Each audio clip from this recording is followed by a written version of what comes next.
Hello hi welcome back to gold channel. இன்றைக்கி September 2ஆம் தேதி. இன்று தங்கம் மற்றும் வெள்ளியோட விலை நிலவரம் என்ன அப்படின்னு பார்த்துடலாம். தங்கம் இன்றைக்கி விலை குறைஞ்சிருக்குது. 22 கேரட் ஆபரண தங்கம் ஒரு கிராமுக்கு 70 ரூபா குறைஞ்சி 10,880 ரூபாய்க்கு ஒரு கிராம் ஆபரண தங்கம் விற்பனை ஆகிட்டு வருது. ஒரு சவரனுக்கு 560 ரூபா குறைஞ்சி 87,040 ரூபாய்க்கு ஒரு சவரன் ஆபரண தங்கம் விற்பனை ஆகிட்டு வருது. ஆனால் அதற்கு மாற்றாக வெள்ளியோட விலை அதிகரிச்சிருக்குது. ஒரு கிராமுக்கு 2 ரூபா அதிகரித்து ஒரு கிராம் வெள்ளி 163 ரூபாய்க்கு விற்பனை ஆகிட்டு வருது. 163 அப்படிங்கிறது புதிய உச்சம். வெள்ளியில் தங்கத்தோட விலை மட்டும்தான் இன்றைக்கி குறைஞ்சிருக்குது. வெள்ளியோட விலை புதிய உச்சத்தில் தான் இன்றைக்கி மறுபடியும் விற்பனை ஆகிட்டு வருது.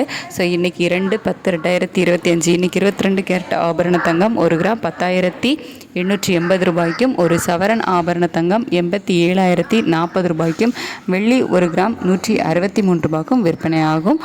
மதியத்துக்கு மேலே நிலவரம் எப்படி இருக்குது, தங்கம் மற்றும் வெள்ளி சர்வதேச அளவில் இந்த மாதிரி இருக்குது அப்படிங்கிறத நம்ம மதியத்துக்கு மேலே உள்ள வீடியோவில் அப்டேட் பண்ணலாம். தேங்க்யூ.